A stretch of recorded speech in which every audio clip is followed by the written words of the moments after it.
Alright. Hello everyone. Hello. And welcome. I don't know if I've ever streamed on Tuesday, but welcome in. And happy Tuesday. Start of September, and tonight we're going to be reading a little story. Hi, Relics. Welcome in. I hope you're doing well today. I mean, you can go bed and also stories at the same time if you'd like. And of course, hello, Kofti. I hope you're doing well today. We are not reading fanfics. I don't think anyone's actually written. That's not a word, but we'll pretend it is. I don't think anyone's written any sort of fanfiction. I feel like they could be for like some of the OCs in our members in our group. With all the how much we love certain characters, as y'all know. But that could be a thing, but alas, no. Today, we are going to be reading an old children's book. It's part of the Subathon rewards that you guys earned. And so we will be reading the very first Winnie-the-Pooh book. Freya would not like that. So as you can see, I'm all cozied up. I'm wearing a nice little blanket. I got my glasses on for reading. I guess I should put some, I'll put some like notes on there for like people who join the stream later. But this is going to we're going to try and make this a kind of like a chill, relaxing stream for the most part.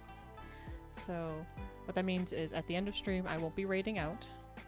Just so I don't want us to be like, you know, everyone's like, whoo, like relaxed. And then we go to something very high energy potentially. So instead we'll just end. And if y'all tend to stick around, then feel free to go watch some other creators on Twitch, or even if you're just lurking, thank you for hanging out. Otherwise, we're gonna pick some potential music, like background music, to have while I'm reading. So I think that will be nice and get you guys' opinion on it. Otherwise, I do hope y'all have been having a good week so far. Oh gosh. Book, why? iPad, don't do this to me. We need to read. Put that there. Put this up here so I can see it properly. There we go.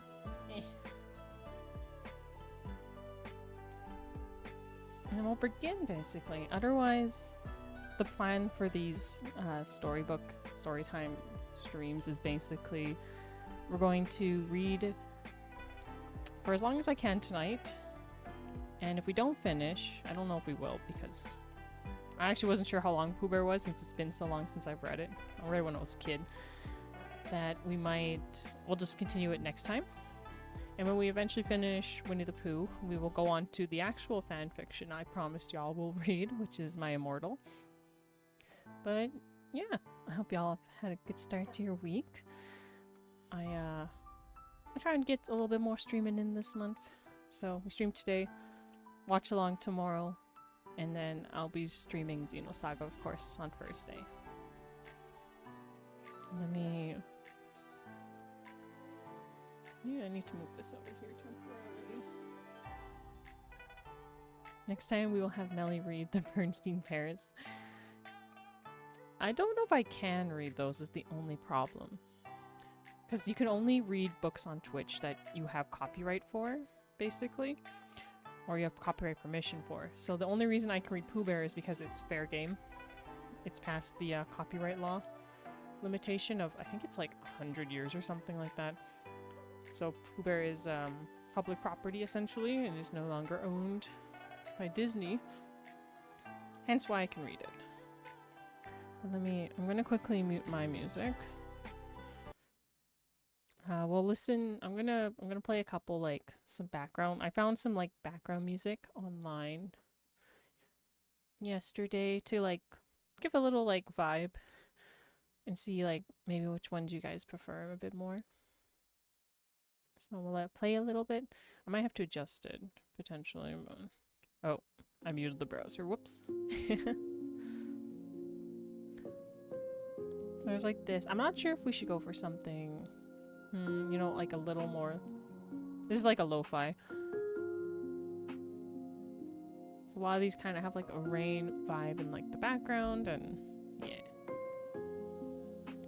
I will also say, when we start reading, if there's any sort of like, get any raids or follows or potential notifications, I won't be acknowledging it until the end of the chapter, just because I don't want to interrupt the reading. So that's one. There's also this like, just like an ambient rain, thunder kind of thing. Oh my gosh, I feel like these are kind of loud. Drop it a bit. If you guys are feeling any of them, we'll listen to it for like I don't know, 10-15 seconds, get a vibe for it, and then I probably should have just picked earlier myself, but I like giving options. And then there's this like library sound one. Wow, so many songs. I don't know if this one kind of sounds like for studying though, so not sure. Okay, this one, this is my last one. Oh boy, that's a bit louder than I wanted it to be. Is that Riku? Hello, hello Riku, welcome in. I hope you're doing well today. We're just quickly going through some music to play in the background while I read. So just, you know, like a little ambience. We could also do video game background music, which I have one, but I'm like, with like some rain over things. I'm not sure if that's the mood we want to go for though. No, I will not. We will not be reading this in Valley Girl. I will be trying to do voices though. But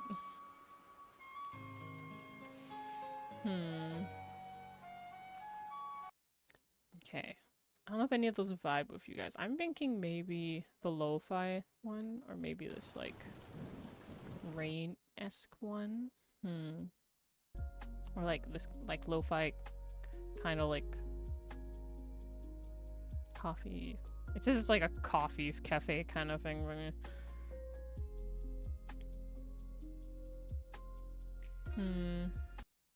No, I'm thinking the rain. I think that might not be bad. Get everyone tucked in and prepare for reading. I will ask though, is this too loud as I'm talking over it? I just want to double check before we do start reading, just so I don't get drowned out, or it doesn't drown me out. These glasses just bounce all over my face. You good, Riku? Okay. Okay. It's not too much? Okay, okay. Good. Jotomate. Let me just... I want to quickly make a note in the chat to pin that I've mentioned once. But basically, if I get any raids, any follows, any sort of like notification-y kind of stuff during reading, I won't be acknowledging it until we get to the end of the chapter. Same thing goes for any sort of... you guys can obviously talk in chat and I'll be like looking, but I probably won't reply back until the end of the chapter, just so we don't interrupt the reading, basically. I just want to keep it a very like, you know, focus on the reading, and then we go back, talk for a little bit, and then we continue on. So with that said, I do need to turn off chatty. Oh, sorry. Where is it?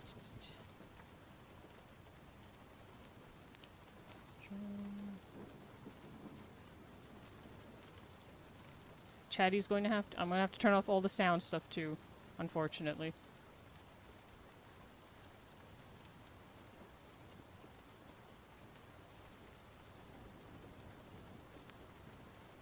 Okay. Okay, I'm like, do I have to save it? No, we should be good. Focus, no. We will not be focusing on that forehead. Okay.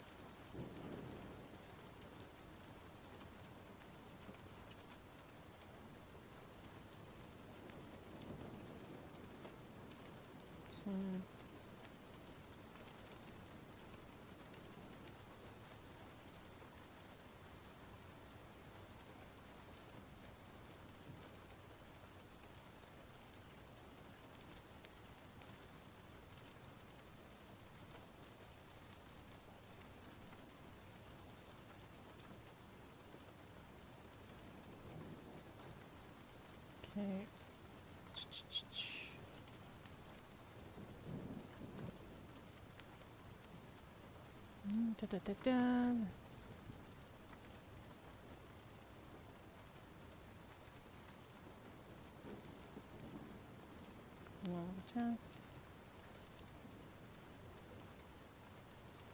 Okay, let me just put that in chat and we'll pin it so everyone can see it. All right. Nondescript. Hello, hello. Welcome in. Thank you. I just got these for the reading today. I thought it would fit. It came just in time. We're about to just start right now our reading. Our good reading times. This here. So yeah, guys, get cozy, get comfy, tucked in, get snacks, whatever you prefer. And we will begin reading Winnie-the-Pooh. It looks good. Thank you. I'm like doing the last couple chat checks before we go into this. Admittedly, these are the very close to the glasses I actually own. So I thought, oh, these would work. And I have my little reading buddy here. I have my Quagsire hanging out. Oh, 1 second. Before I begin, I think Sobo wants my attention really fast. Let me see what he would like.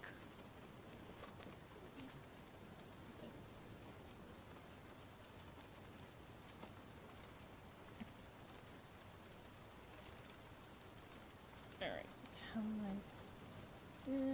I'm like, I have it on my iPad, the book, so. He wants a snack. Okay, okay, we're gonna do Soba snack before we read? Alright, I guess that's fair.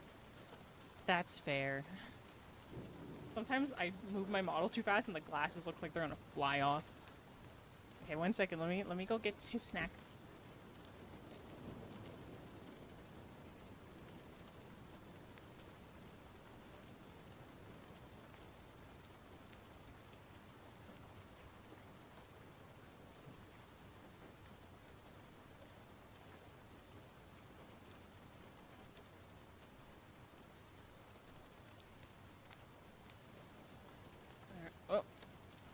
I always judder weirdly. Alright. Activate. And transition it over. Okay, let's go give him his little Soba snack before we read. Hi Soba, look, they can see your toy. Over here. Go down. Can you speak? Speak?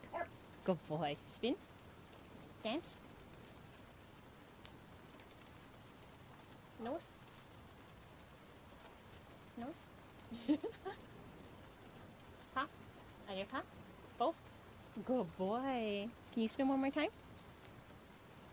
Can you hop? Okay. Here you go. Oh. Just ran with it.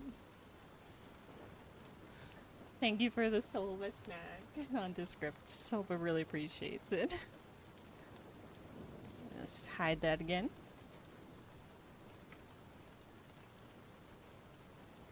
He's very good foof, isn't he? I was reminded today, actually, by the lovely Cough Tea about the Palm game. The Doranko, I think it is. I will have to we will plan for that. I do want to stream that. So was ran the tricks. Yeah, he's like, I did all those tricks. It's Sam. I'm out. Peace. Yeah, that messy dog game. I want to stream it with a special guest.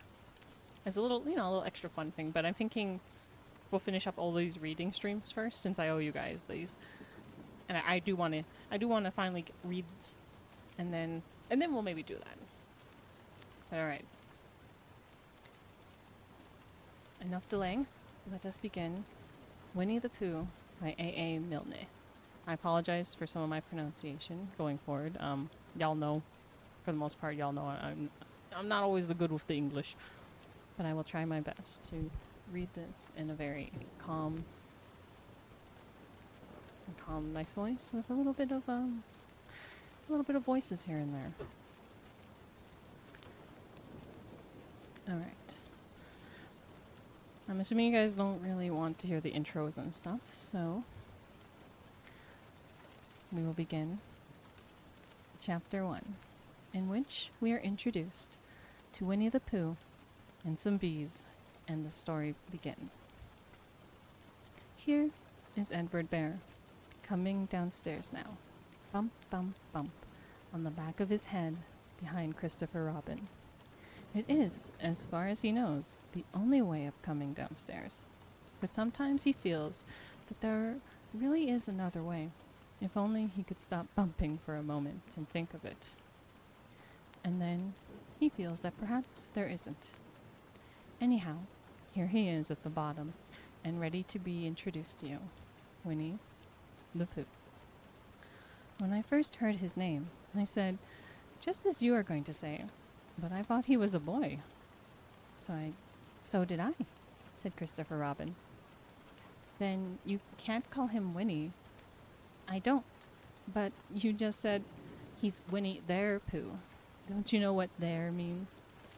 Ah, yes, now I do, I said quickly, and I hope you do too, because it is all the explanation you are going to get.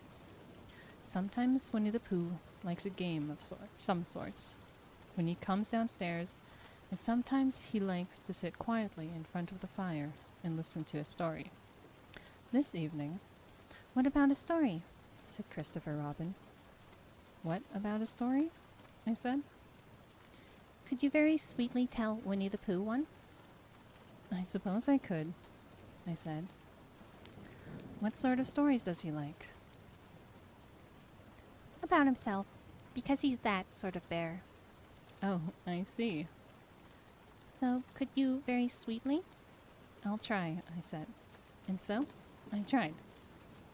Once upon a time, a very long time ago, about last Friday, Winnie-the-Pooh lived in a forest all by himself, under the name of Sanders. What does under the name mean? Asked Christopher Robin. It means he had the name over the door in golden letters, and lived under it. Winnie-the-Pooh wasn't quite sure, said Christopher Robin.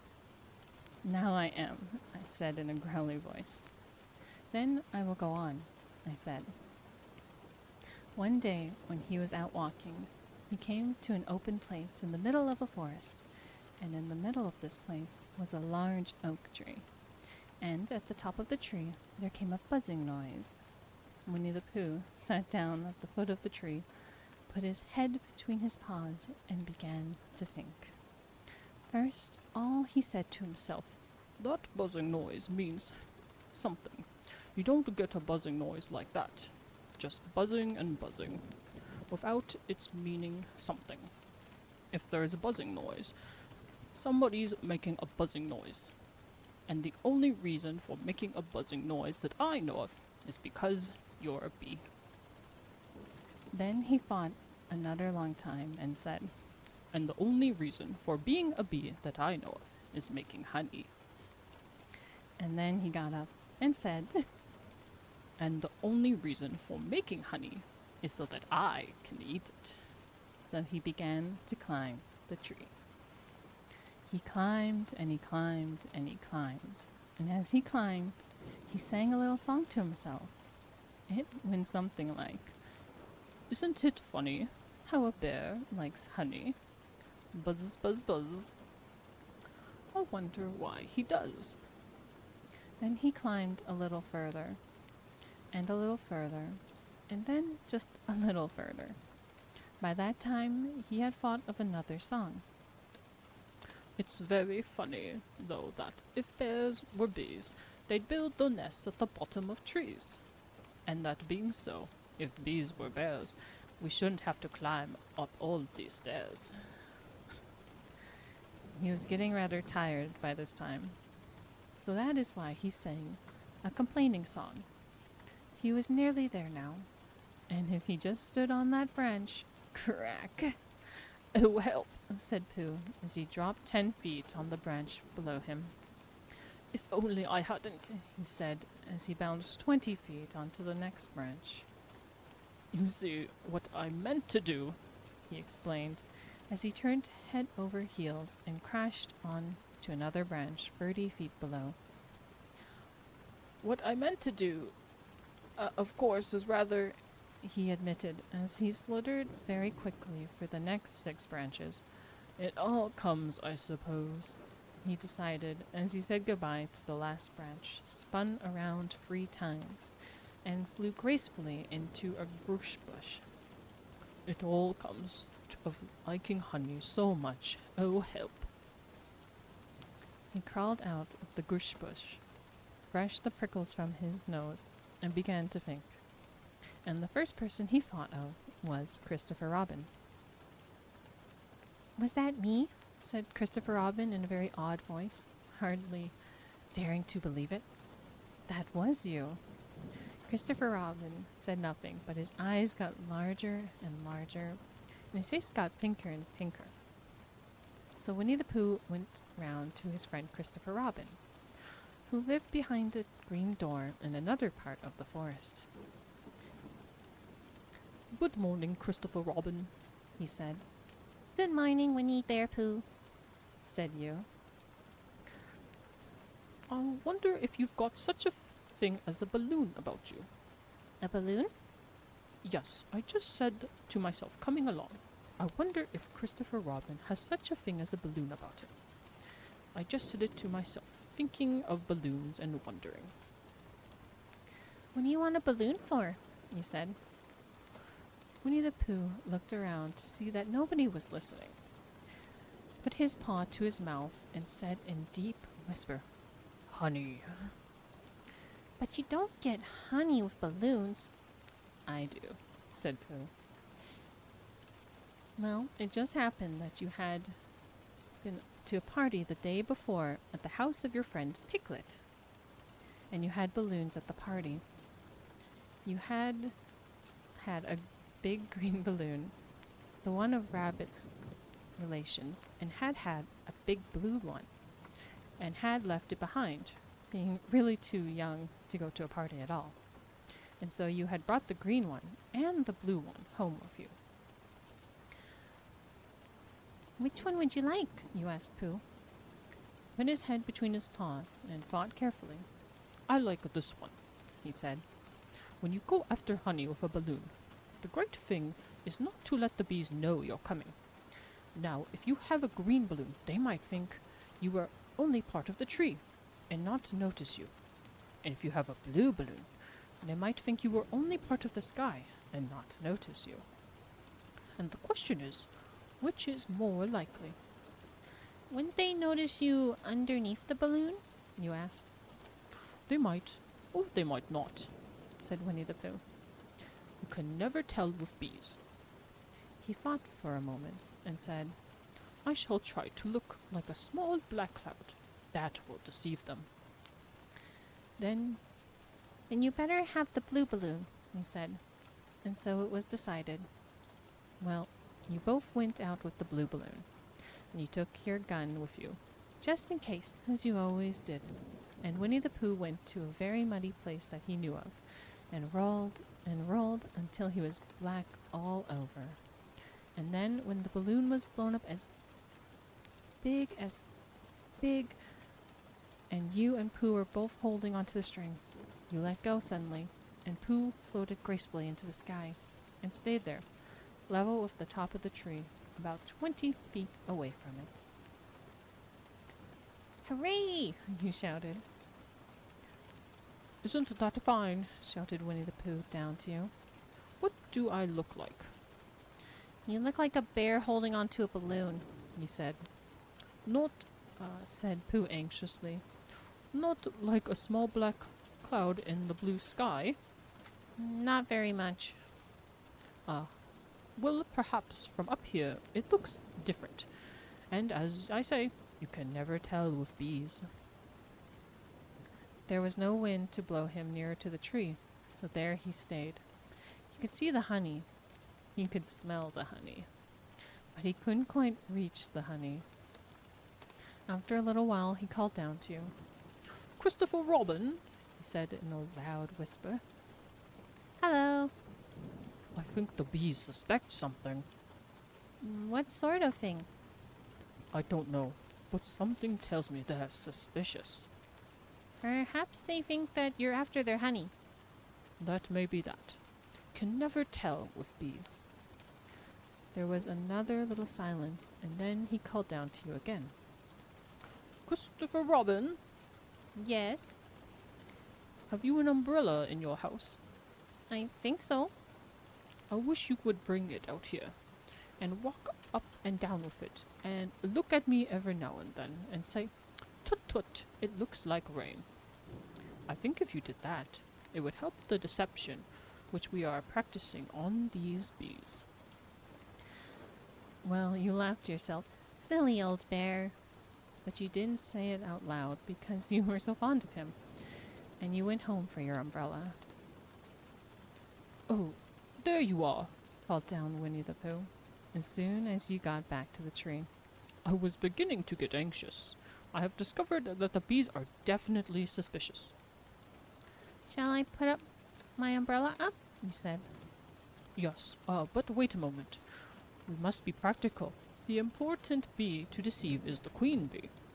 Can you see which is the queen bee from down there? No. A pity. Well, now, if you walk up and down with your umbrella, saying, "Tut tut, it looks like rain," I shall go do what I can by singing a little rain cloud song, such as the cloud might sing. Go. So while you walked up and down and wondered if it would rain, Winnie-the-Pooh sang this song. How sweet to be a cloud, floating in the blue. Every little cloud always sings aloud. How sweet to be a cloud, floating in the blue. It makes him very proud to be a little cloud. The bees were still buzzing as suspiciously as ever. Some of them indeed left their nest and flew all around the cloud as he began the second verse of his song. And one bee sat down on the nose of the cloud for a moment, and then got up again. Christopher, Robin, called out the cloud. Yes? I have been thinking, and I have come to a very important decision. These are the wrong sort of bees. Are they? Quite the wrong sort. So I should think they would make the wrong sort of honey. Shouldn't you? Would they? Yes, I think I shall come down. How? Asked you. Winnie-the-Pooh hadn't thought about this. If he let go of the string, he would fall bump, and he didn't like the idea of that. So he thought for a long time, and then he said, Christopher Robin, you must shoot the balloon with your gun. Have you got your gun? Of course I have, you said. But if I do that, it will spoil the balloon, he said. But if you don't, said Pooh, I shall have to let go, and that would spoil me. When you put it like this, and you saw how it was, you aimed your very carefully at the balloon and fired. Oh, said Pooh. Did I miss? You asked. You didn't exactly miss, said Pooh, but you missed the balloon. I'm so sorry, you said, and you fired again. And this time, you hit the balloon and the air came out slowly. And Winnie-the-Pooh floated down to the ground. But his arms were so stiff from holding on the string of the balloon all that time that they swayed straight in the air for more than a week. Or they stayed, I should say. And whenever a fly came and settled on his nose, he had to blow it off. And I think, but I'm not sure, but that is why he was always called Pooh. Is that the end of the story? Asked Christopher Robin. That's the end of that one. There are others. About Pooh and me? And Piglet? And Rabbit? And all of you. Don't you remember? I do remember. And when I try to remember, I forget. That day when Pooh and Piglet tried to catch the heffalump. They didn't catch it, did they? No. Who couldn't? Because he hasn't any brain. Did I catch it? Well, that comes into the story. Christopher Robin nodded. I do remember, he said. Only Pooh doesn't very well, so that's why he likes having it told to him again.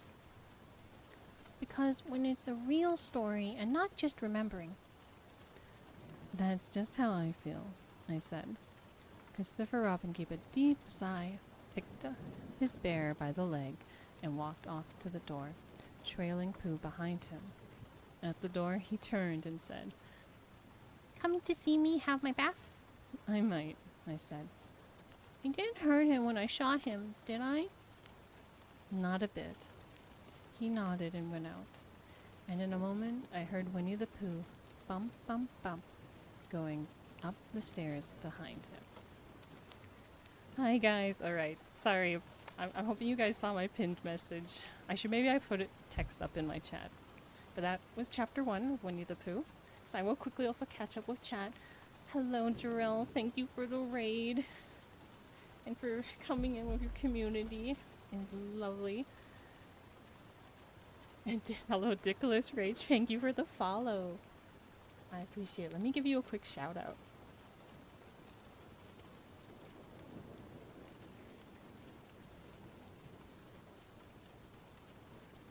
I had to quickly check. I was like, did I spell that wrong?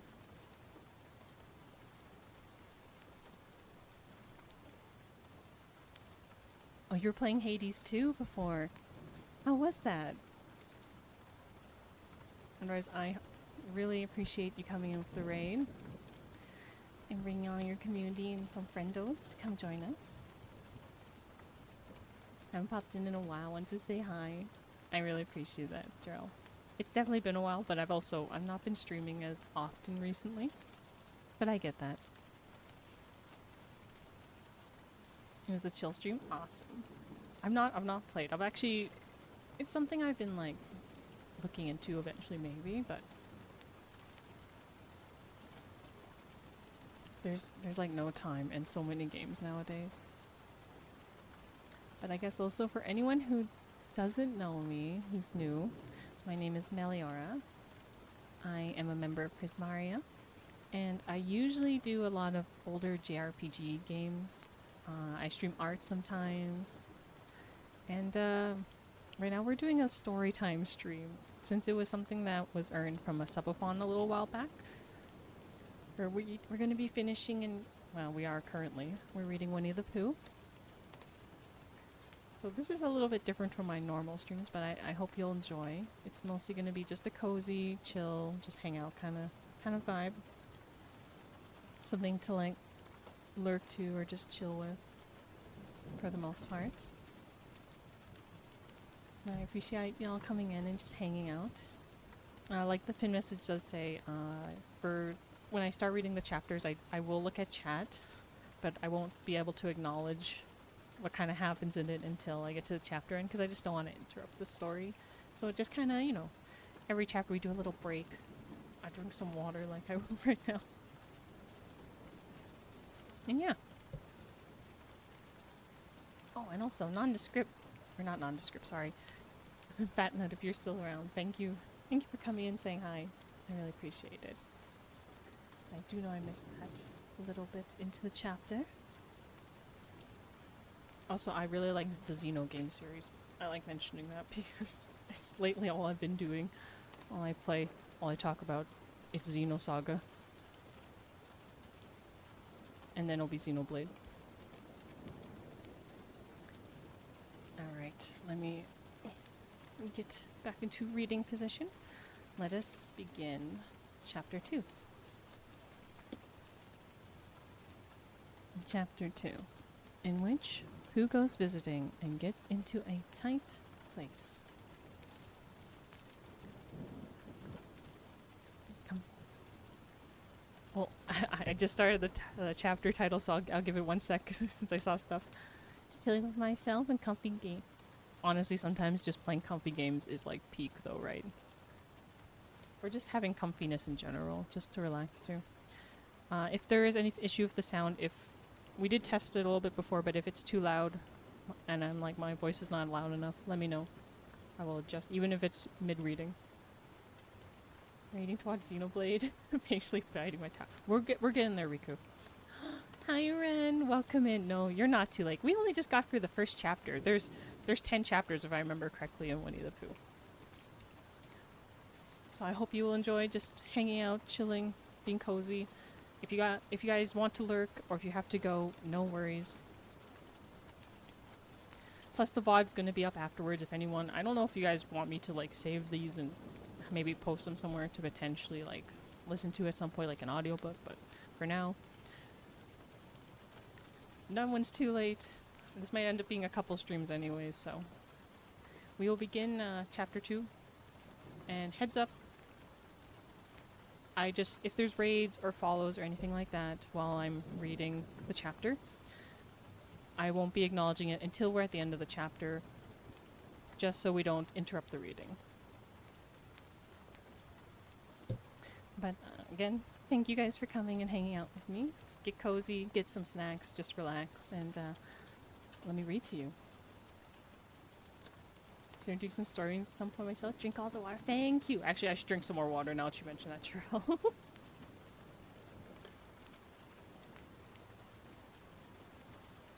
The blanket's actually from VTube Studio, but the glasses, I just like Googled it really quick and I found it and I was like, okay, perfect. Alright. It really does actually, Cheryl. I was like, the second like you acknowledged it, I was like, my throat is really dry. Okay, let us begin. Chapter 2, in which Pooh goes visiting and gets into a tight place. Edward Bear, known to his friends as Winnie-the-Pooh, or Pooh for short, was walking through the forest one day, humming proudly to himself. He had made up a little hum that very morning, as he was doing his stoutness exercises in front of the glass.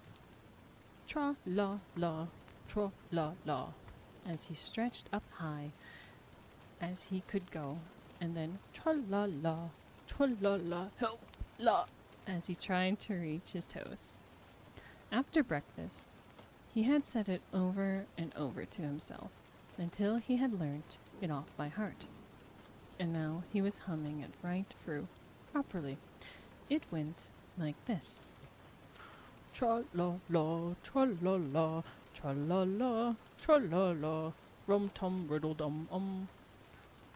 Tiddle-tiddle, tiddle-iddle, tiddle-iddle, riddle-tiddle, rum-tum-tiddle-tum. Well, he was humming this hum to himself, and walking along gaily, wondering what everyone else was doing, and what it felt like being somebody else. Then suddenly he came to a sandy bank, and in the bank was a large hole. "Aha!" said Pooh. "Rum-tum, tiddle-um-tum. If I know anything about anything, that hole means rabbit," he said. "And rabbit means company," he said. "And company means food, and listen to me humming, and such like. Rum-tum-tum-tiddle-um." He bent down, put his head into the hole, and called out, "Is anybody home?" There was a sudden scuffling noise from inside the hole, and then silence. "What I said was, is anybody home?" called out Pooh very loudly. No, Said a voice, and then added, you needn't shout so loud. I heard you quite well the first time. "Bother," said Pooh. "Is there anybody here at all?" Nobody. Winnie-the-Pooh took his head out of the hole and thought for a little, and he thought to himself, "There must be somebody there, because somebody must have said nobody." So he put his head back into the hole and said, "Hello, Rabbit. Isn't that you?" "No," said Rabbit, in a different sort of voice this time. "But isn't that Rabbit's voice?" I don't think so. said Rabbit. It isn't meant to be. "Oh," said Pooh. He took his head out of the hole and had another think, and then he put it back and said, "Well, could you very kindly tell me where Rabbit is?" He has gone to see his friend Pooh Bear, who is a great friend of his. But that is me, said Bear, very much surprised. What sort of me? Pooh Bear. Are you sure? said Rabbit, still more surprised. Quite sure. said Pooh Bear. Oh, well, then come in. So Pooh pushed and pushed and pushed his way through the hole, and at last he got in. You are quite right. Said Rabbit, looking all over him. It is you. Glad to see you. Who did you think I was? Well, I wasn't sure. You know how the forest is. One can't have anybody coming into one's home. One has to be careful. What about a mouthful of something? Pooh always liked a little something at 11 o'clock in the morning, and he was glad to see Rabbit getting out the plates and mugs. And when Rabbit said, Honey or condensed milk with your bread? he was so excited that he said, both. And then, as to not seem greedy, he added, But don't bother about the bread, please. and for a long time after that, he said nothing until at last, humming to himself in a rather sticky voice, he got up, shook Rabbit lovingly by the paw, and said that he must be going. Must you? Said Rabbit politely. Well, said Pooh, I could stay a little longer, if you... And then he tried very hard to look in the direction of the ladder. As a matter of fact, Said Rabbit. I was going out myself directly. Oh, well then I'll be going on. Goodbye. Well, goodbye if you're sure you won't have any more. Is there more? Asked Pooh quickly. Rabbit took the covers off the dishes and said no, there wasn't. I thought not. Said Pooh, nodding to himself. Well, goodbye. I must be going. So he started to climb out of the hole. He pulled with his front paws and then pushed with his back paws. And a little while his nose was out in the open again. And then his ears. And then his front paws. And then his shoulders. And then... Oh, help, said Pooh. I better go back. Oh, bother, said Pooh. I shall have to go on. I can't do either, said Pooh. Oh, help and bother. Now, by this time, Rabbit wanted to go for a walk too, and finding the front door full, he went out the back door, and came around to Pooh and looked at him. Hello? Are you stuck? He asked. No, Said Pooh carelessly. just resting and thinking and humming to myself. Here, give us a paw. Pooh Bear stretched out his paw, and Rabbit pulled and pulled and pulled. Oh, Cried Pooh. you're hurting. The fact is, said Rabbit, you're stuck. It all comes, said Pooh crossly, of not having front doors big enough. It all comes Said Rabbit sternly. of eating too much and fought. I fought at the time. Said Rabbit. I only didn't like to say anything Said Rabbit. that one of us is eating too much. Said Rabbit. And I knew it wasn't me. He said. Well, I shall go fetch Christopher. Oh, That's Rabbit. Well, I shall go fetch Christopher Robin. Christopher Robin lived at the other end of the forest. And when he came back with Rabbit, he saw the front, half of Pooh. He said, "Silly old bear," in such a loving voice that everyone felt quite hopeful again. I was just beginning to think Said Bear, sniffing slightly. that Rabbit might never be able to use his front door again. Now I should hate that. He said. So should I. Said Rabbit. Use his front door again? Said Christopher Robin. Of course he'll use his front door again. Good. Said Rabbit. We can't Pull you out, Pooh. We might push you back. Rabbit scratched his whiskers thoughtfully and pointed out that When once Pooh was pushed back, he was back, and of course nobody was more glad to see Pooh than he was. Still, there it was. Some lived in trees, some lived underground, and You mean I'd never get out? said Pooh. I mean, said Rabbit, that having got so far, it seems a pity to waste it. Christopher Robin nodded. And there's only one thing to be done, he said. We shall have to wait for you to get Finn again. How long does getting Finn take? Asked Pooh anxiously. About a week, I should think. But I can't stay here for a week.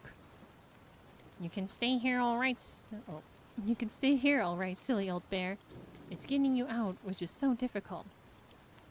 Oh, we'll read to you. Said Rabbit cheerfully. And I hope it won't snow, he added. And I say, old fellow, you're taking up a good deal of room in my house. Do you mind if I use your back legs as a towel house?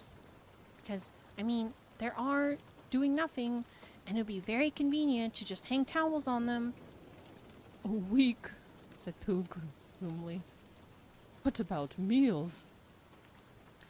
I'm afraid no meals. Said Christopher Robin.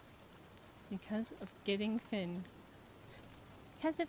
quicker, we will read to you. The bear began to sigh, and then found he couldn't because he was so tightly stuck. A tear rolled down his eye as he said, Then would you read a sustaining book? As such would help and to comfort a weighted bear in great tightness. So for a week, Christopher Robin read that sort of book at the north end of Pooh, and Rabbit hung his washing in the south end. And between Bear felt himself getting slender and slender. At the end of the week, Christopher Robin said, "Now!" So he took hold of Pooh's front paws, and Rabbit took hold of Christopher Robin, and all Rabbit's friends and relations took hold of Rabbit, and they all pulled together. And for a long time, Pooh only said, "Oh," and "Oh," and then all of a sudden, he said, "Oh," just as if a cork were coming out of a bottle. And Christopher Robin and Rabbit and all of Rabbit's friends and relations went head over heels backwards, and on top of them came Winnie-the-Pooh, free. So with a nod of thanks to his friends, he went on his walk through the forest, humming proudly to himself. But Christopher Robin looked after him lovingly and said to himself, "Silly old bear." Alright, that's the end of chapter 2. It's very interesting because I haven't read this book in a very long time. So it's reminding me of things, and I'm like, oh, because I remember that chapter when it's animated in like the Disney version, and how they do all these crazy things to try and get him unstuck. So this version is very different. They just wait. They're like, nah, in a week you'll be thin enough. We'll just pull you out after. Thank you for the hydrate, by the way, Riku. I'll give it a minute before we go on to the next chapter. I'm curious how long the next chapter is. Oh, it's not so bad. Okay. I'm not sure how long this will take to finish reading, so I feel like we might have to put this into the second stream, but we're not doing too bad progress. Yes, this is deep Winnie-the-Pooh lore. To be fair, I forgot his name was Edward Bear. I forgot about that too. I don't know if I can go a week of starvation, but I mean, Pooh Bear is a stuffed bear, so I guess he can go a week without honey. But not to me. You're gonna have to dig around me if I get stuck in the hole.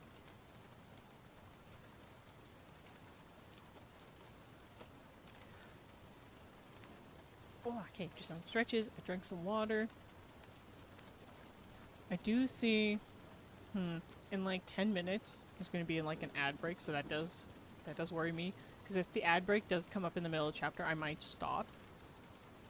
Because I'm pretty sure I'll be able to delay it, so I hope I catch that before it goes. But just in case, if it does pop up, guys, I'll pause.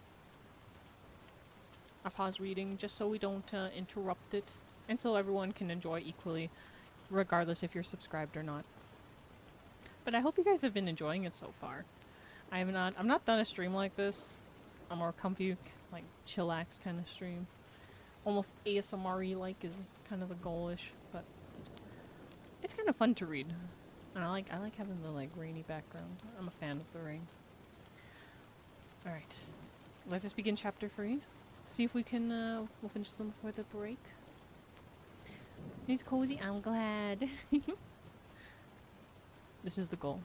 We need campfire noise. There is like minimal campfire noise I think in this one, but if you guys find one for next time, like feel free to share them in the Discord. I just we picked between like a couple on YouTube is all I went, and I just looked up some quick ambient ones. We could maybe switch it up for the next reading, who knows? Alright, I shall begin. See if I can delay it, and see how much farther we get in this chapter. Enjoy, guys. Chapter 3, in which Pooh and Piglet go hunting and nearly catch a woozle.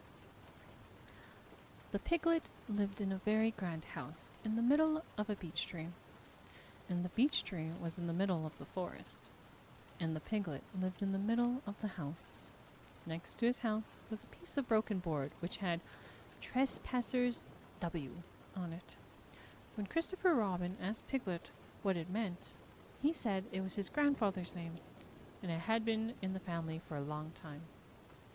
Christopher Robin said, "You couldn't be called Trespassers W," and Piglet said, "Yes, you could, because his grandfather was," and it was short for Trespassers Will, which was short for Trespassers William. And his grandfather had two names, in case he lost one. Trespassers, after an uncle, and William, after Trespassers. "I've got two names," said Christopher Robin carelessly. "Well, there you are. That proves it," said Piglet.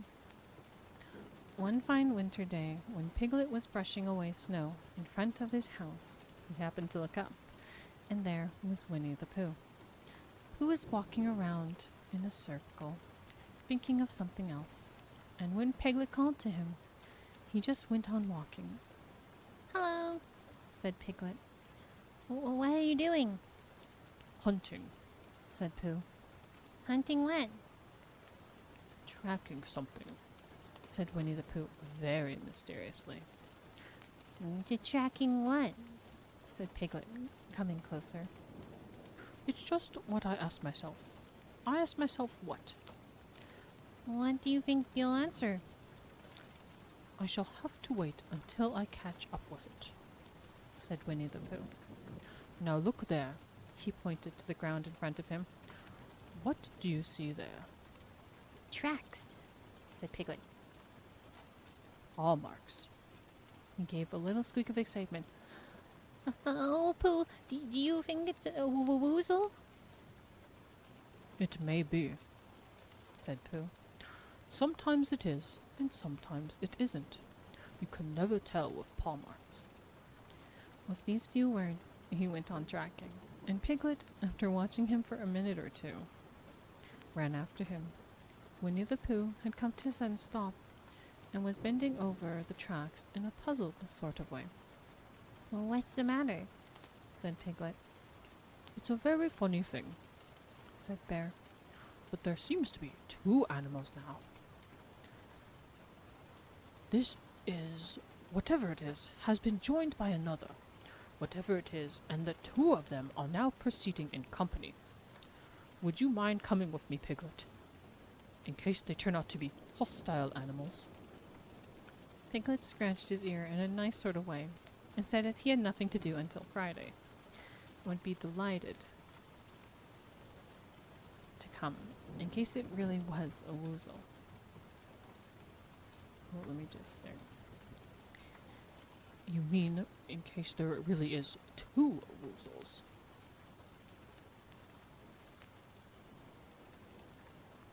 said Winnie-the-Pooh, and Piglet said anyhow, he had nothing to do until Friday, so off they went together There was a small piney of larch trees just here, and it seemed as if the two woozles, if that is what they were, had been going around the spiny. So round the spiny went Pooh and Piglet after them. Piglet passing the time by telling Pooh that his grandfather, Trespassers W, had done to remove stiffness after tracking, and how his grandfather, Trespassers W, had suffered in his later years from shortness of breath and other matters of interest. And Pooh wondering what a grandfather was like, and if it perhaps was his two grandfathers as they were now, and if so, whether he would be allowed to take one home and keep it. And what Christopher Robin would say. And still, the tracks went on in front of them. Suddenly, Winnie-the-Pooh stopped and pointed excitedly in front of him. "Look!" What? said Piglet with a jump. And then, to show that he hadn't been frightened, he jumped up and down once or twice in an exercising sort of way. "The tracks," said Pooh. "A third animal has joined the other two." Pooh, Cried Piglet. do you think it's another woozle? "No, Said Pooh. because it makes different marks. It is either two woozles and one, as it might be Wizzle, or two, as it might be Wizzels, and one, if it is so, Woozle. Let us continue to follow them." So they went on, feeling just a little anxious now, in case the free animals in front of them were hostile intent. And Piglet wished very much that his grandfather T.W. were there, instead of elsewhere, and Pooh thought how nice it would be if they met Christopher Robin suddenly, but quite accidentally, and only because he liked Christopher Robin so much. And then, all of a sudden, Pooh Bear stopped again and licked the tip of his nose in a cooling manner, for he was feeling more hot and anxious than ever in his life before. There were 4 animals in front of him. "Do you see, Piglet? Look at their tracks, 3 as it were, woozles, and 1 as it was Wizzle. Now another woozle has joined them." And so it seemed to be. There were tracks crossing over each other here, getting muddled up with each other there, but quite plainly, every now and then, the tracks of 4 sets of paws. I think, Said Piglet, when he had licked the tip of his nose too, and found that it brought very little comfort. I think I might have just remembered something. I've just remembered something that I forgot to do yesterday and shan't be able to do tomorrow. So I suppose I ought to go back and do it now. "We'll do it this afternoon, and I'll come with you." Said Pooh. It isn't sort of thing you can do in the afternoon, Said Piglet quickly. It's a very particular morning thing. It has to be done in the morning, and if possible, between the hours of... what did you say what time it was? "About 12. Said Winnie-the-Pooh, looking at the sun. Between, as I was saying, between the hours of 12 and 12:05. So really, dear old Pooh, if you'll excuse me, what was that? Pooh looked up at the sky, and then, as he heard the whistle again, he looked up into the branches of a big oak tree and saw his friend. "It's Christopher Robin," he said. Ah, then you'll be all right, said Piglet. You'll be quite safe with him. Goodbye. And he trotted off home as quickly as he could, very glad to be out of danger again. Christopher Robin came slowly down his tree. Silly old bear, he said. What were you doing? First when you went round the spiny twice by yourself, and then Piglet ran after you, and you went around again, and you were just going a 4th time. "Wait a minute," said Winnie-the-Pooh, holding up his paw. He sat down and thought in the most thoughtful way he could. Then he fitted his paw into one of the tracks, and then he scratched his nose twice and stood up. "Yes," Said Winnie-the-Pooh. "I see now. Said Winnie-the-Pooh. I have been foolish and deluded. He said. I am a bear of no brain at all." You're the best bear in the world, said Christopher Robin smoothly. "Am I?" Said Pooh, hopeful. And then he brightened up suddenly. Anyhow, he said, it's nearly luncheon time. And so he went home for it. Alright, that's chapter 3. I feel like there's probably going to be an ad break because I did have to pause it in the middle of that. So I might give it like a minute or two, which is also good because you get some water. As we can see, Pooh Bear is a bear with very little brains. He's so silly, my gosh. Yeah, chapter 3 was definitely much shorter.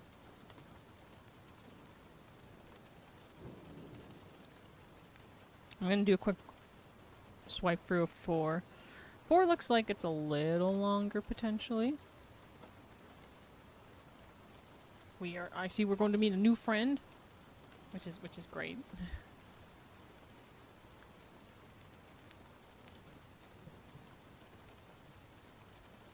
I like going through this though and having like the memories from like the cartoon kind of come into play because I'm remembering stuff from it. I'm like, oh, okay, but then they didn't add this, and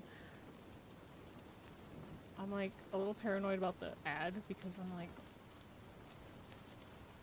it doesn't say if it's coming up yet. I'm gonna refresh my page.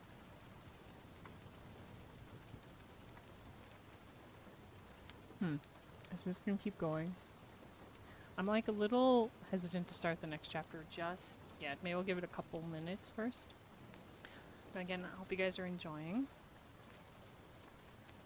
For the rest of this week, so at least in my schedule, tomorrow we do our watch along in the Prismaria Discord server. And so just a little reminder for everyone, we are finishing up the first season of Yuru Camp tomorrow. The last 4 episodes, so episode 9 to 12, is what we'll be watching. And then Thursday I will be continuing Xenosaga and seeing how far we can get into that. But I want to say we are halfway through, but we're not, because we have to at least get to the disc too before I can kind of say we're halfway through the game. Oh, it is not prompting an ad. In that case, I won't leave it for too long. We should get to right the back into it. Oh, I guess a quick little thing I wanted to just mention again, because I'm someone who likes to have accessibility in regards to stuff. So some of y'all know that I have like a Patreon and kind of a Ko-fi. The Ko-fi is actually back up since I wanted to make it more accessible for some of the art stuff I like to put out monthly. I usually do a monthly like character poll with some additional art, and then you can vote for what you would like to see potentially. So I just want to bring that up in case anyone is interested, because I do know sometimes that the bot pops up the link. I also do a Soba Sunday every week. I post a picture of Soba that no one else gets to see except for Soba supporters and anyone who's in the tiers. And there's also access to a special role on my Discord. It's more of a personal Discord, not the Prismario one, so. Who here doesn't have a sub? Might not have to worry about the ads. But that's because Ren had issues, and that's okay. That's okay. I'm trying to make sure no one gets disincluded from the ads. And I do have a bot that notifies me, but the bot hasn't gone off recently, and I did delay the ad, so I'm like, is it coming to, is it gonna pop up? I don't want to, like, interrupt y'all. But if it does, because I'm watching chat, if it does pop up, if we do get the ads that do pop up eventually here, I will pause the reading, and we'll just chill for a little bit, and I'll drink some more water. Again, never feel like y'all have to sub to me. Thank you, Riku. I always do appreciate it, but I try to make a lot of my stuff very open so that everyone can kind of have it. A few exclusive things here and there, like, you know, emotes and such, but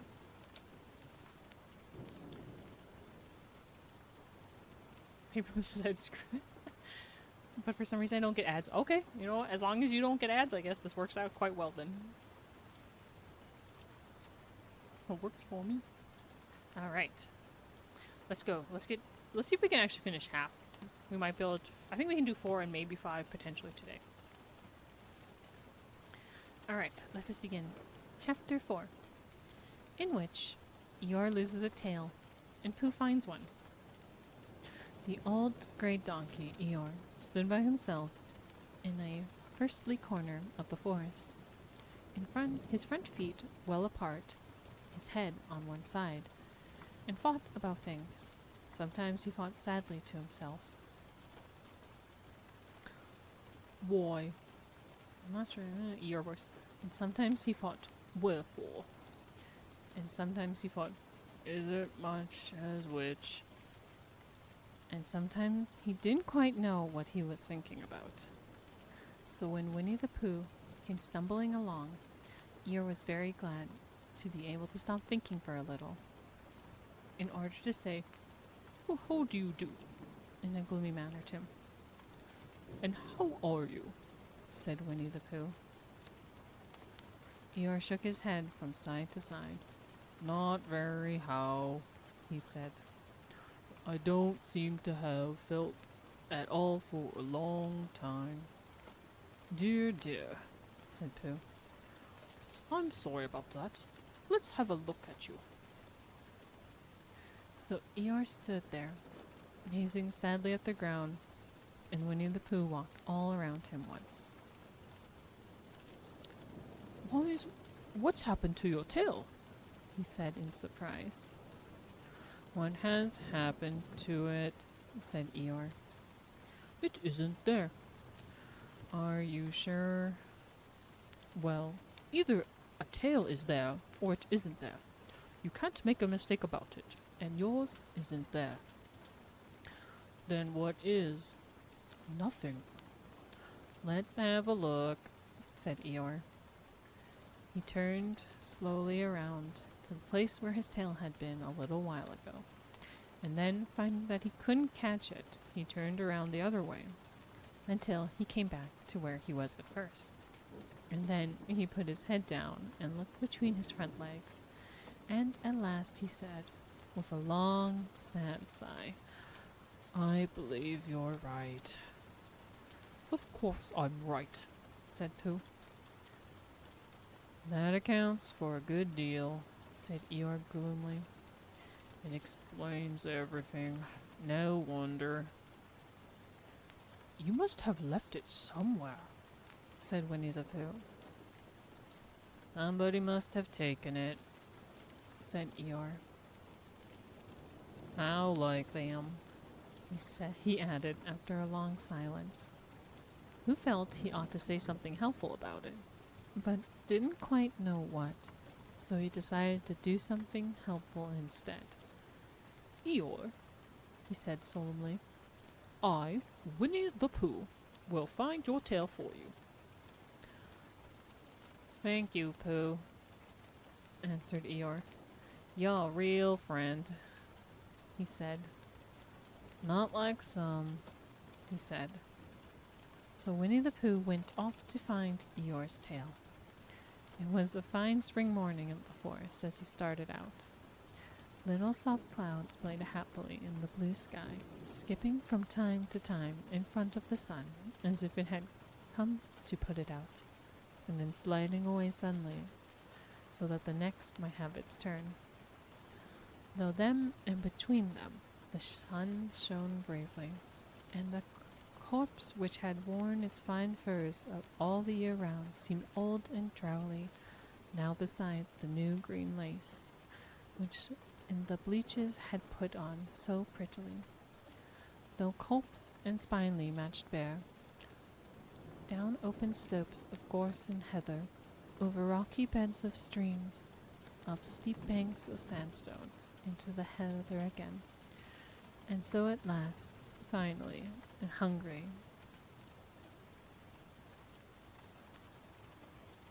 Oh.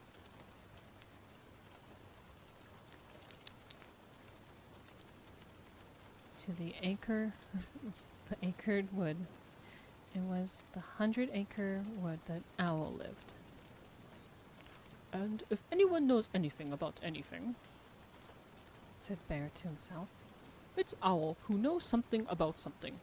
he said. Or my name's not Winnie-the-Pooh, he said. Which it is, he added. So there you are.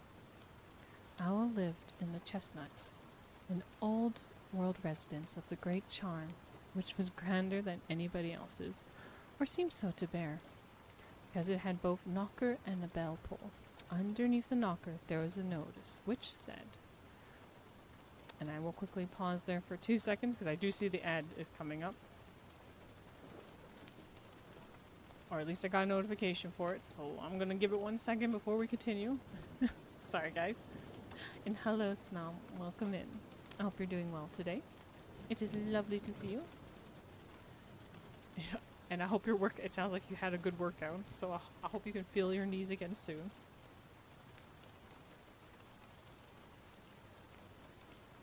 And if it doesn't start in a minute, we will just go back to reading, because I think Twitch is starting to glitch on me. We just can't have nice readings now, can we? But that's cool, that's cool.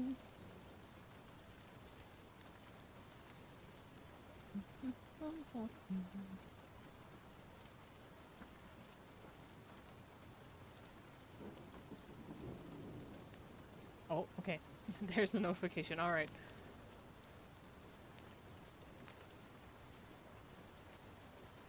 I will say, since we are on the topic of Winnie-the-Pooh, that out of all the Disney, maybe not Disney property kind of things, but all the like the Disney like title character things, Winnie-the-Pooh's my favorite, and always has been ever since I was a kid. Has anyone ever read these books or like seen the old stuff for Winnie-the-Pooh, or am I like the only one? Since I know this book is very old. Indeed, we have a 3-minute drink and bathroom break.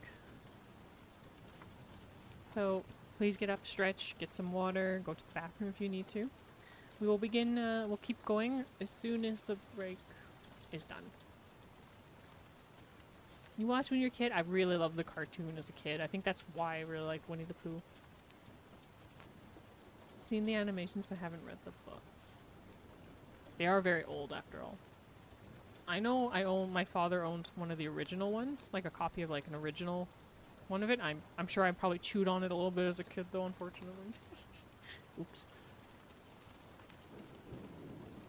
Oh, you like the Goosebumps books, huh, Riku? Oh my gosh. Were you also into the, was it Animorph? Is that what those books were called? Where they had, like, the kid changing into the animal and, like, that kind of thing?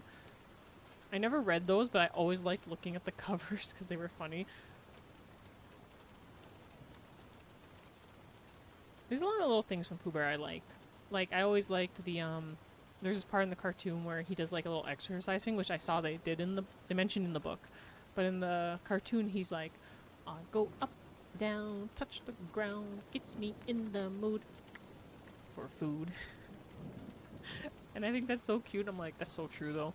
Sometimes it's good in the morning to get some like little stretches and exercise in. Gets the hunger going. We had most of the books, but they were most of my older brother's books, so I was too young. And we didn't take them when we moved. Oh no! That's so sad. I kind of like looking potentially to get a new copy of it. I only have the like the digital kind of thing right now, but I like physically owning books. I think it's not too many. I'm definitely not like the crazy, I shouldn't say they're crazy, but like I'm not someone who owns a ton of books, like, you know, a whole like shelf kind of thing. But I think for some of them it's nice to own the physical copy. Kind of like video games, I prefer having the physical copy over having the digital one personally. I also like to be able, because you can like share it with your friends and stuff. Oh, we are back.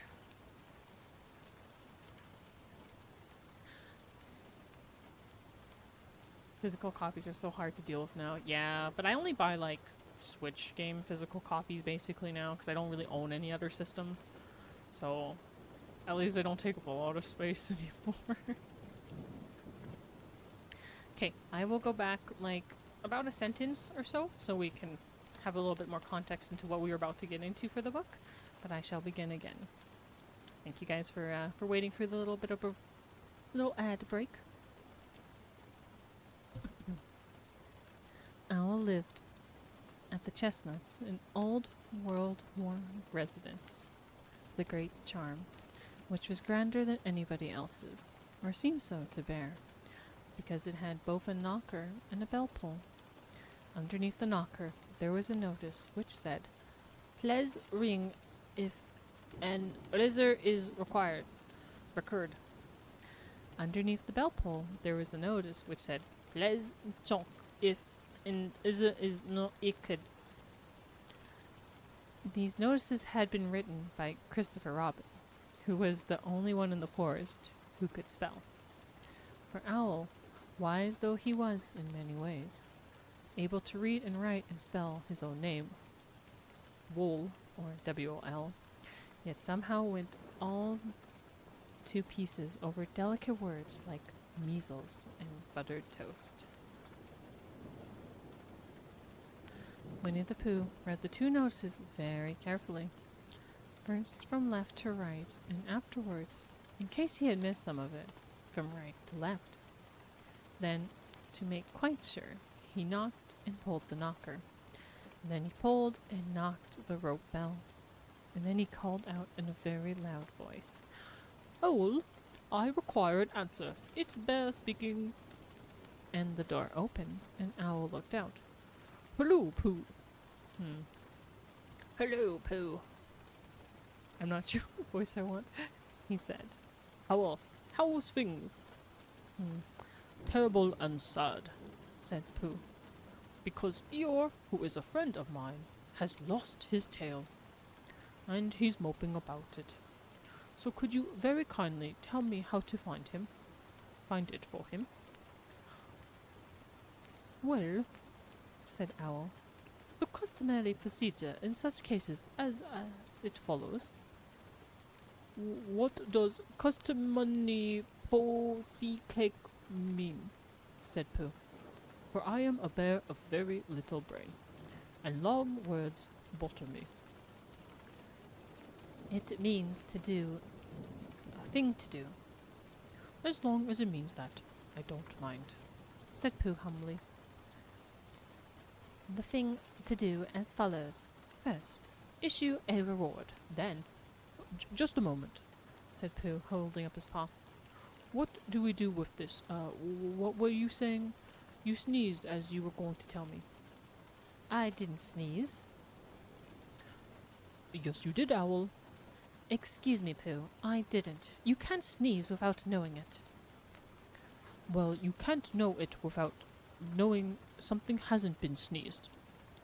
"What I said was, first issue a reward."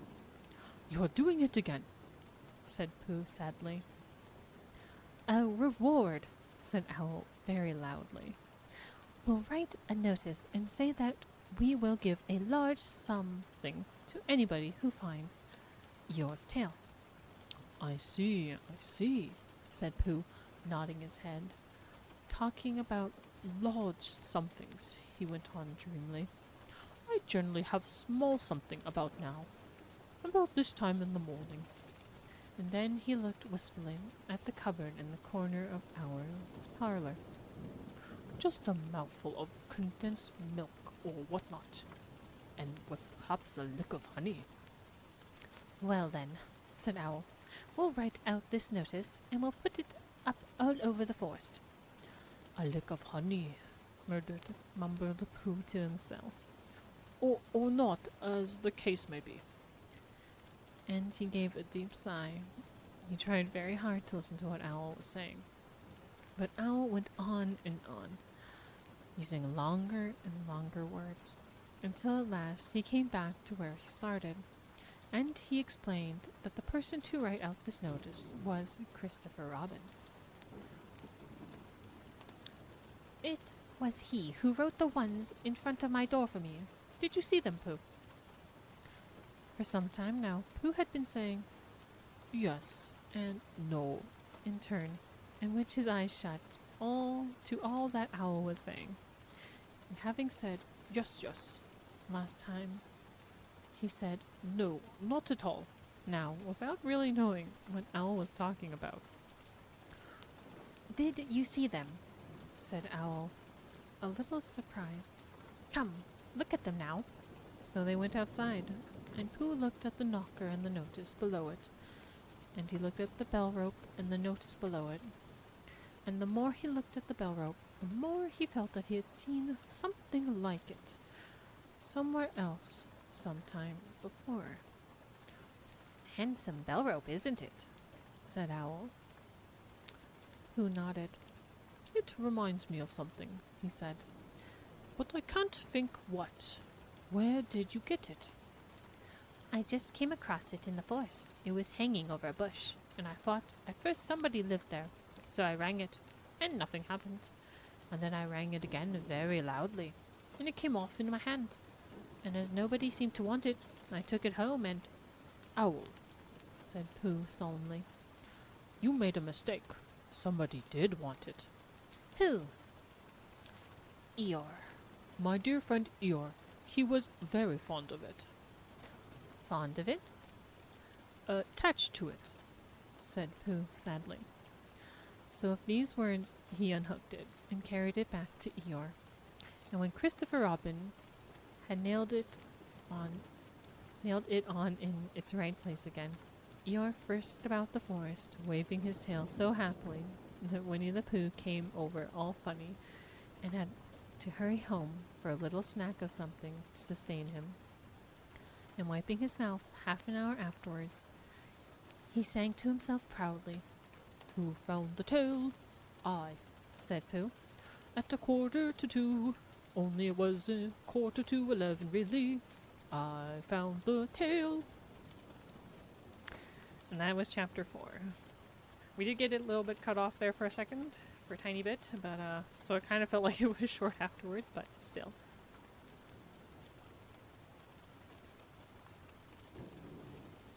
We found Eeyore's tail. Some of these voices I'm not actually sure what to do for some of them, so I'm just kind of like going with it. Hoo. Oh no, it's the knot thing all over again. Bless you. I really like that little play on words. I think it's very well thought of. That whole little section where they use the knot joke over and over again. Alright, I think we should be able to finish chapter 5 tonight. That might be potentially where we ended. Let me see how long this chapter is. Oh, this one's a little bit longer, but that's not a problem. There's also pictures though, so I get to enjoy these cute little pictures while I'm reading, so it's nice. Okay. There's 10 chapters total in Winnie-the-Pooh, at least in this book, because we're only going to read the first book, since it's the only one that's copyright free. So we'll finish half, and then next week we'll continue the rest of the book. And then we'll get into the fan fiction I promised y'all as well. Oh boy. That'll be interesting. So while I'm reading this one in like a cozy manner, the plan for my Immortal is I'm going to try and read it like it's classical literature. And I'm going to try my best to copy all spelling mistakes for pronunciation and reading, and not laugh. For that one though, you guys can interrupt it. Like, I'll acknowledge chat during it. I just wanted this one to be a little more cozy. Yes, it's kind of known as the fanfiction, unfortunately. But you know, this is kind of nice. These are kind of nice little streams. Alright guys, we'll get into chapter 5. Once again, when we're done here today, we won't be raiding out. We'll just do a little closing thing and I'll end stream. Just because I want to kind of keep the cozy mood. And just kind of like calm, settle down. Instead of like raiding out and potentially into something high energy. Of course, that doesn't stop y'all from going anywhere. If y'all want to go somewhere else, go for it. That's just the plan when we finish. Okay, let us begin. Chapter 5, in which Piglet meets a heffalump. One day, When Christopher Robin and Winnie-the-Pooh and Piglet were all walking together, Christopher Robin finished a mouthful he was eating and said carelessly, I saw a heffalump today, Piglet. What was it doing? said Piglet. Just lumping around. Said Christopher Robin. I don't think it saw me. I saw one just once, said Piglet. At least I think I did, he said. Only perhaps it wasn't. So did I, said Pooh, wondering what a heffalump was like. You don't often see them, said Christopher Robin carelessly. Not now, said Piglet. Not at this time of year, said Pooh. Then they all talked about something else, until it was time for Pooh and Piglet to go home together. At first they stumbled along the path, which hedged the 100-acre wood. They didn't say much to each other, but when they came to the stream and had helped each other cross the stepping stones, and were able to walk side by side again over the heather, they began to talk in a friendly way about this and that. And Piglet said, if you see what I mean, Pooh. And Pooh said, It's just what I think myself, Piglet. And Piglet said, But on the other hand, Pooh, we must sometimes remember. And Pooh said, Quite true, Piglet, although I had forgotten it for a moment. And then, just as they came to the 6 pine trees, Pooh looked around to see that nobody else was listening, and said in a very solemn voice, Piglet, I have decided something. Well, what have you decided, Pooh? I have decided to catch a heffalump. Pooh nodded his head several times as he said this, and waited for Piglet to say, How? Or, Pooh, you couldn't, or something helpful of that sort. But Piglet said nothing. In fact, Piglet was wishing that he had thought about it first. I shall do it, said Pooh, after waiting a little longer.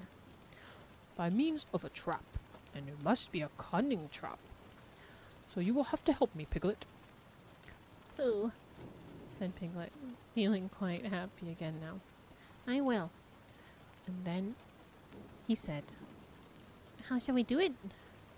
And Pooh said, That's just it. How?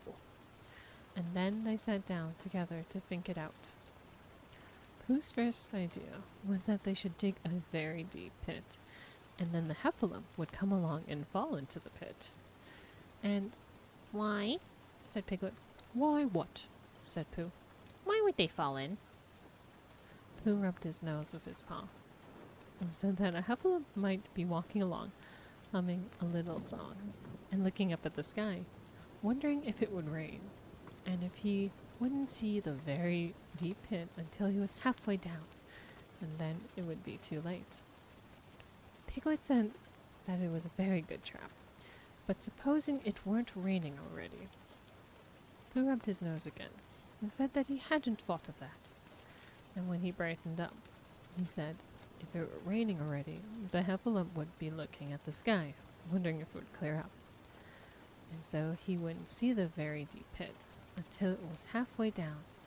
Then it would be too late. Piglet said that now that this point had been explained, he thought it was a very cunning trap. Pooh was very proud when he heard this, and he felt that the heffalump was as good as caught already. But there was just one thing which had to be thought about, and it was this. Where should they dig the very deep pit? Piglet said the best place would be somewhere where a heffalump was, just before he fell into it, only about a foot farther on. But then he would see us doing it, said Pooh. Not if he was looking up at the sky.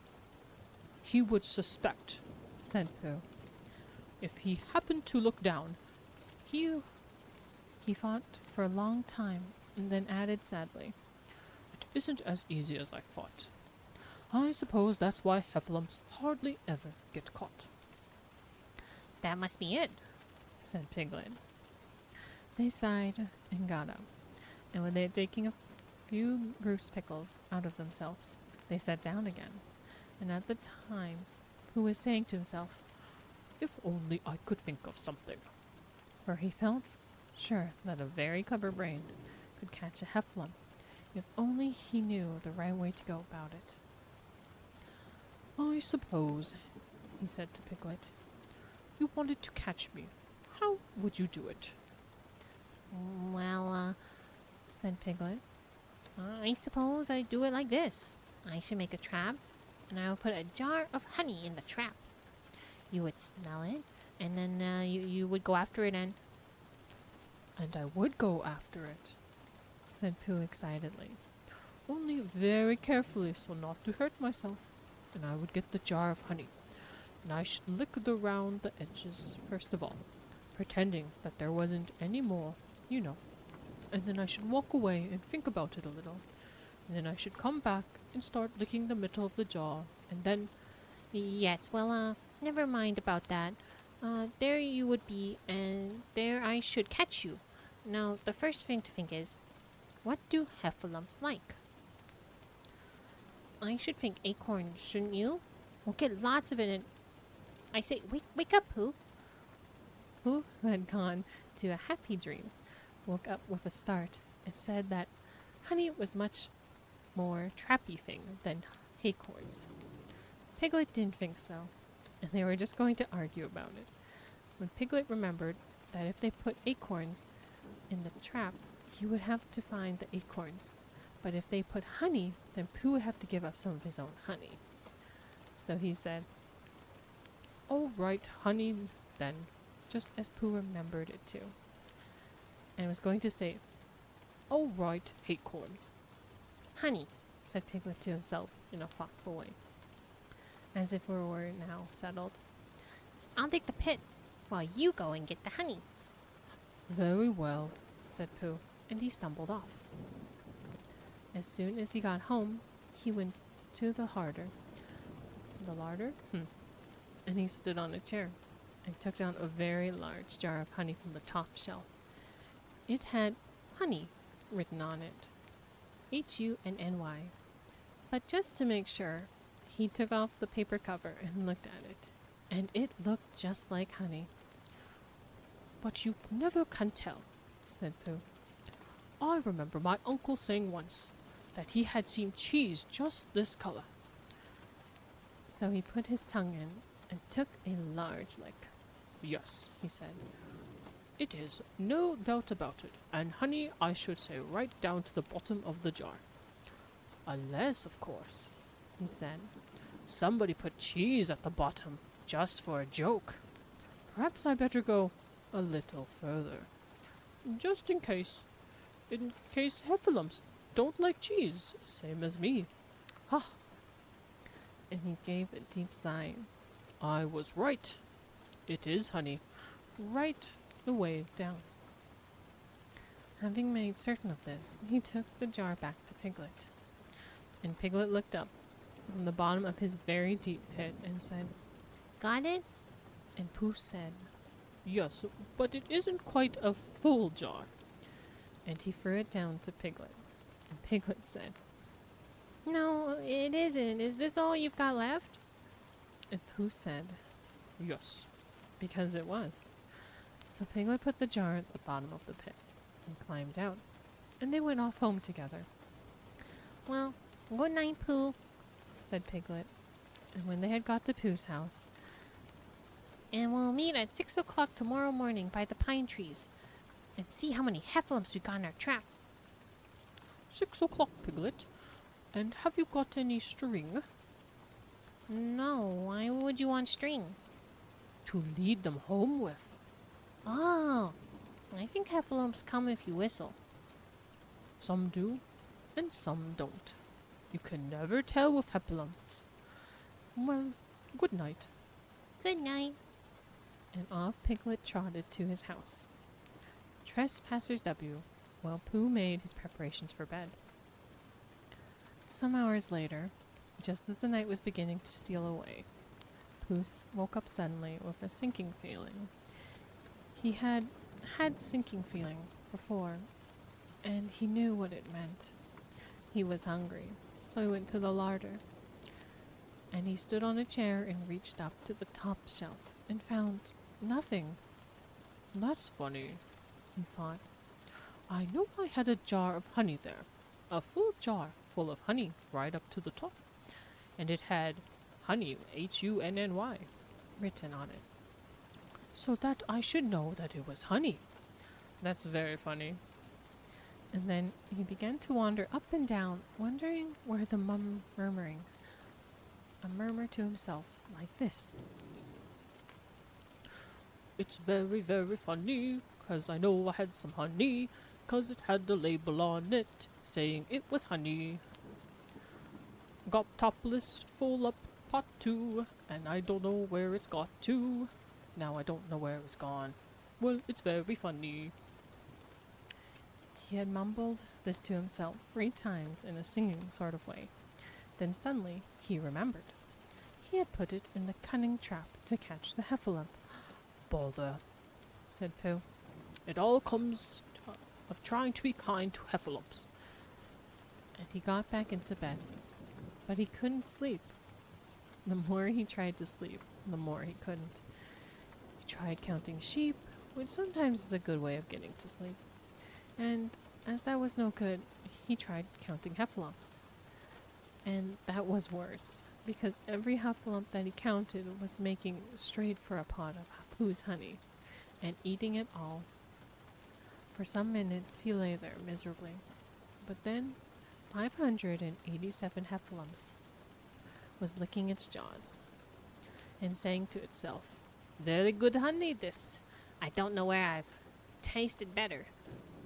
Who could bear it no longer.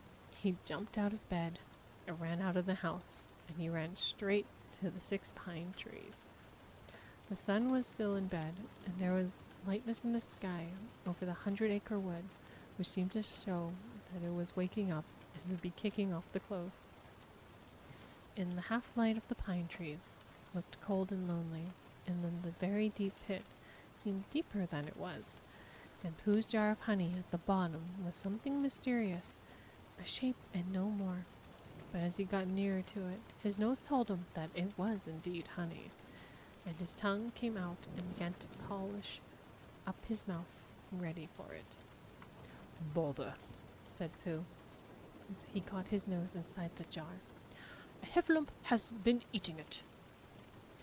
And then he thought a little and said, Oh no, I did. I forgot. Indeed, he had eaten most of it, but there was a little left at the very bottom of the jar, and he pushed his head right in and began to lick. By and by, Piglet woke up. As soon as he woke up, he said to himself, Oh, and then he said bravely, yes, and then still more bravely, quite so. but he didn't feel very brave, for the word, which was really jittering about in his brain, was heffalumps. What was a heffalump like? Was it fierce? Did it come when you whistled? How come it did come? Was it fond of pigs at all? If it was fond of pigs, did it make any difference what sort of pig? Supposing it was fierce with pigs, would it make any difference if the pig had a grandfather called Trespassers William? He didn't know the answer to any of these questions, and he was going to see his first heffalump in about an hour from now. Of course, Pooh would be with him. It was much more friendly with 2. But suppose heffalumps were very fierce with pigs and bears.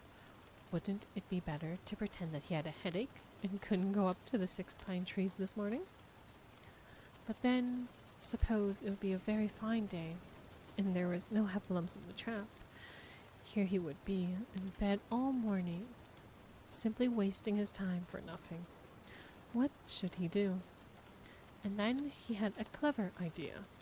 He would go up very quietly to the 6 pine trees now, peep very cautiously into the trap, and see if there was a heffalump there. And if there was, he would go back to bed. If there wasn't, he wouldn't. So off he went. At first he thought that there wouldn't be a heffalump in the trap, and then he thought there would.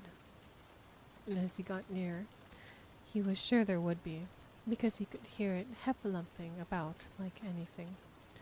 Oh dear, oh dear, oh dear, said Piglet to himself, and he wanted to run away. But somehow, having got so near, he felt that he must just see what a heffalump was like.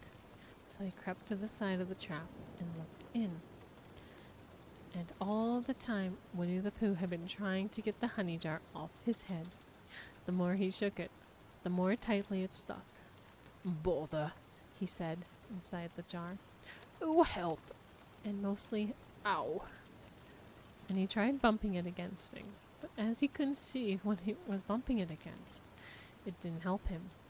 And he tried to climb out of the trap, but as he could see nothing but jar, and not much of that, he couldn't find his way. So at least he lifted up his head, jar and all, and made a loud roaring noise of sadness and despair. And it was at this moment that Piglet looked down. help, help, Cried Piglet, a heffalump, a horrible heffalump. and he scampered off as hard as he could, still crying out, Help, help, a horrible heffalump, huff, huff, a hellable heffalump, hole, hole, a huffalump, heffalump. and he didn't stop crying and scampering until he got to Christopher Robin's house. Whatever's the matter, Piglet? Said Christopher Robin, who was just getting up. Heff, Said Piglet, breathing so hard he could hardly speak. a heffalump. Where? Up there. Said Piglet, waving its paw. What did it look like? Like it had the biggest head you ever saw, Christopher Robin. An enormous thing, like nothing. A huge big, well, I don't know, like an enormous big nothing. Like a jar. Well, said Christopher Robin, putting on his shoes. I shall go and look at it. Come on. Piglet wasn't afraid if he had Christopher Robin with him. So off they went. I can hear it, can you? Said Piglet anxiously as they got near. I can hear something. Said Christopher Robin. It was Pooh, bumping his head against a tree root he had found. There, Said Piglet, isn't it awful? and he held on tight to Christopher Robin's hand. Suddenly, Christopher Robin began to laugh. And he laughed, and he laughed, and he laughed. And while he was still laughing, crash went the heffalump head against the tree root. Smash went the jar, and out came Pooh's head again. Then Piglet saw what a foolish piglet he had been, and he was so ashamed of himself that he ran straight off home and went to bed with a headache. But Christopher Robin and Pooh went home to breakfast together. Oh, Albert, Said Christopher Robin. how do I love you? So do I. Said Pooh. And that's the end of chapter 5. Who is dying and you're laughing? Poor Pooh. Pooh's like, I'm hungry, goes back to the hole and eats the honey. And then he gets stuck. I also get to acknowledge Chronix Math Debater. Thank you for the follow. I know the follow came during my reading, so I'm sorry I wasn't able to acknowledge it till now. Thank you, I really appreciate that. And yeah, so we were able to read up to chapter 5 this time of Winnie-the-Pooh. Next week we'll continue and we'll read 5 more chapters. I'm gonna guess we're gonna probably be able to do the last 5 chapters, honestly. Since we were able to do half, we should be able to finish the other half next week. But yeah, thank you guys for joining and hanging out and potentially lurking and just chilling and relaxing. It's lovely to have y'all come by and say hi and just chill for a little bit. I hope you got to enjoy for a while. You all welcome Riku. I know my voices are a little everywhere. But I think it's not bad. It's not bad for a change. It's kind of nice.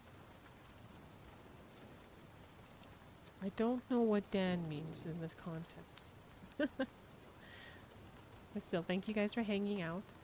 Once again, a quick heads up. Tomorrow, at the same time I started this stream, roughly, will be the watch along. Cuckoo, hello.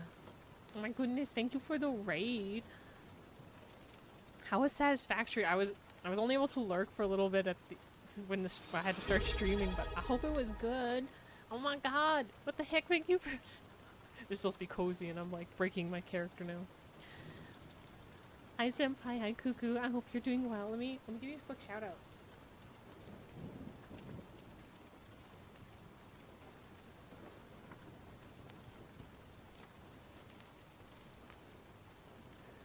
I was supposed to be in bed like an hour. I feel that.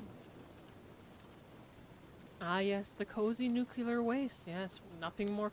What a cozy energy source. Nuclear waste. I think it went not too bad. I'm new to this kind of cozy ASMR-ish kind of stream, but I think it was not too bad. It was a nice little change. Things, and then it's kind of nice to be streaming on another day this week. I hope you're doing well. I hope you and the senpai were able to build lots of stuff.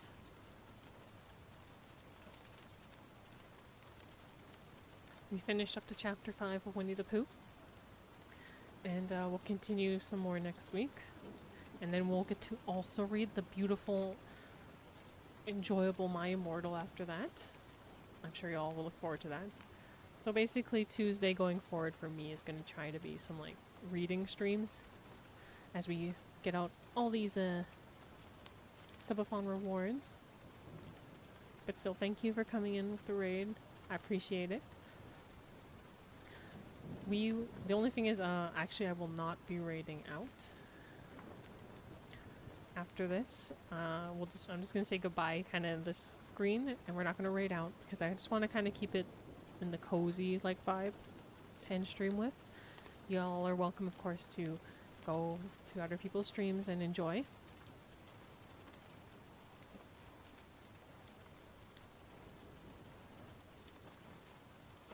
Hi, Kobes. Thank you guys for coming in and saying hi. But yes, tomorrow will be the watch along in the Prismara Discord. We will be finishing up season 1 of Yuru Camp for anyone who wants to stop in and join. And then Thursday, I will be continuing Xenosaga. There is actually going to be a Xenogears reference coming up, so I'm quite excited for that. But otherwise, if I don't get to see y'all again sometime soon, please take care. Have a lovely rest of your week. And hopefully I'll get to see y'all guys around some other time. Thank you for guys for coming and just chilling for me just reading for a little bit, though. I wasn't sure how this was gonna go, so I appreciate y'all showing up. Who is dying and you're laughing? It's kind of interesting, Cuckoo, because like reading these chapters, I'm sort of seeing the references to other potential like clips from like the animated series, and I'm like, oh, this is where this episode came from. And like this last one also kind of felt like a bit of that not reference because they had a hole in it, and I was like, oh. But yeah. I hope you guys will take care. Get some good rest if it's nighttime for you. If it's day, have a good start to your day. But when will we be uploading this? Oh, do you guys want this VOD on YouTube? Should I clip it, like cut it down so it's only the reading part? I wasn't sure if you guys actually wanted me to upload this VOD. I have to check copyright. I think I can, but just because it's reading, so I'm worried if I can or not. So I'll have to check into that. But if not,